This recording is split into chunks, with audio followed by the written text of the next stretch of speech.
And as you know, it's that time of the year of graduation, especially graduation for some very special puppies. That's right, Patty. We have graduation classes for our puppies. Oh, They my. go through training because it's very important to keep them from being returned.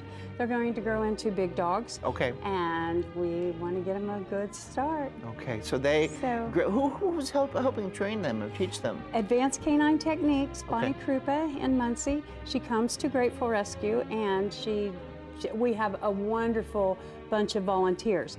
Our volunteers have volunteered to show up every week and train these puppies for a 6-week course. And a good point you had, these are going to be very big dogs. They are. And bigger dogs sometimes have problems being adopted just because of their size, and people think I can't control them. But if they know commands, bingo. Yep, Good they're to off go. a good start. They're off for a good start. And you've got them all dressed up too. Yeah, they're all in their caps and gowns, thanks to Bonnie. She's got that, that's how she ends her courses. And we're closing down the place here after a training session with Bonnie Krupa, the mastermind of Advanced Canine Techniques. Bonnie, I want to thank you so much for taking care of our Grateful Dog training program. Oh, you're welcome. Oh, it's such an honor because you're highly sought in this area and probably statewide, I am sure. Tell us about this program that our Grateful Dogs are taking. They are doing the Canine Good Citizen Therapy Dog Preparation Program. So basically, in the next 6 weeks, we're going to be working out all of the obedience commands and skills needed to pass the Canine Good Citizen test as well as the therapy dog test. Now, once the dogs hit a year old, they're able to take that test, and then they are able to go into libraries, nursing homes, hospitals, and provide the therapy that all of those people need. That's wonderful. And we do have therapy programs. We have the reading, we have hospice and nursing home care, and a variety of other things yet to come. But that's not the only thing you do, right? You do other levels of training. Yep, I do puppy classes, I do advanced obedience classes, I do rally and scent classes, and I offer pet CPR and first aid classes, I offer pack walks, so lots of things out there. I keep myself busy. So as you know, we have some puppy mill dogs in your class, and a lot of them are showing up and they're very shy and timid and frightened.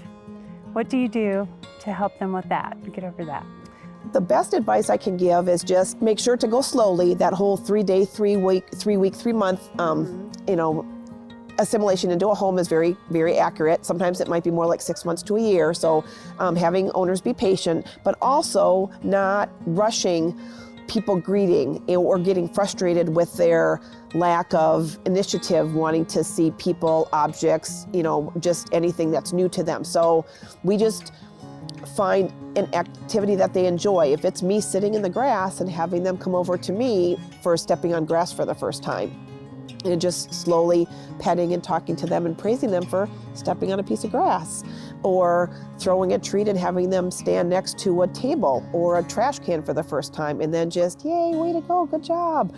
But kind of just, rather than having somebody take a treat or have a dog take a treat from your hand, have people throw treats. I find that to be so much more effective. Like when they come over, when they see the dog, don't look at them, don't talk to them, don't touch them, but just toss treats and then have them ignore the dogs. And then over time, the dog is going to start to get more comfortable. Like there's no pressure, I can take food, I'm not nervous or scared.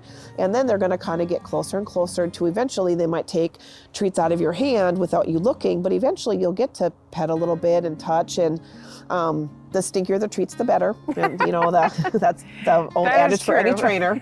But that will, that assimilation process will go better if you use stinky treats and then just reward the baby steps. I can't stress that enough. Just praise your puppy for the small little steps they make every day.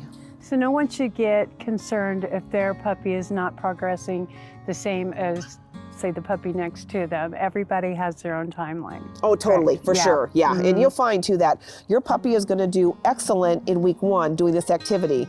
And then in week 2, they're gonna really struggle with whatever activity we're working on. In week 3, your puppy's a rock star doing this. So yeah, you're gonna find that areas where your puppy will excel, and yeah, that you're gonna find, just like kids learning in school. You love math and English, and your friend loves science. So you find the areas where your puppies excel, and that's what you really emphasize.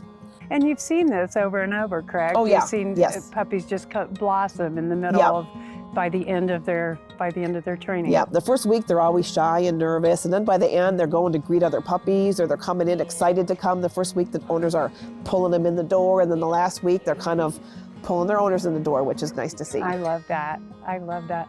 Well, we're so grateful because a lot of your students in this therapy training have been to Grateful Rescue and been adopted out. So it's thrilling for me because I get to see them again. So Wonderful. perfect. Appreciate you more than words can tell. And we're going to be partners for a long time. Yes, we will. Thank you, Bonnie. You're welcome.